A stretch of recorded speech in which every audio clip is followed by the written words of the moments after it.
લોકસભાની ચૂંટણી પહેલા દારૂ ઘુસાડવાનું ષડયંત્ર. દિયોદર રેલવે ઓવરબ્રિજ પરથી પોલીસે વિદેશી દારૂની ગાડી સાથે 2 ઇસમોની કરી છે અટકાયત. ક્રેટા ગાડી સહિત 7,72,900નો મુદ્દામાલ જપ્ત. લોકસભાની ચૂંટણી જાહેર થઈ ચૂકી છે, જેમાં ચૂંટણી પહેલા ચેકપોસ્ટ પર પોલીસનું સઘન ચેકિંગ હાથ ધરવામાં આવી રહ્યું છે. જેમાં દિયોદર પોલીસે રેલવે ઓવરબ્રિજ પરથી ખાનગી બાતમી આધારે વિદેશી દારૂ ભરેલ ક્રેટા ગાડી સહિત 2 ઇસમોની અટકાયત કરી છે.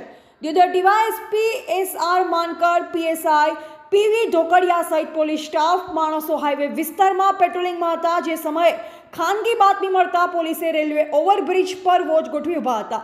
જે સમયે જેતડા ચોકડી તરફથી ક્રેટા ગાડી નંબર GJ01RV 3591માં ગેરકાયદેસર વિદેશી દારૂની 1,414 બોટલ, કિંમત ₹2,61,720 તથા ગાડીની કિંમત ₹5 લાખ મળી કુલ ₹7,72,910નો મુદ્દામાલ મળી આવતા પોલીસે દારૂની હેરાફેરી કરતા પ્રકાશ જાલરામ વિસનોઈ રહે સાકટા તાલુકા સાચોર તથા સુનિલ કેરારામ ભગીરથ વિસનોઈની અટકાયત કરી.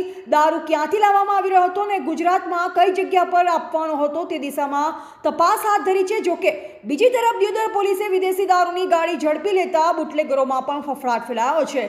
બ્યુરો રિપોર્ટ અનુપ ઠાકોર, ક્ષત્રિય જ્યોત ન્યૂઝ, દિયોદર.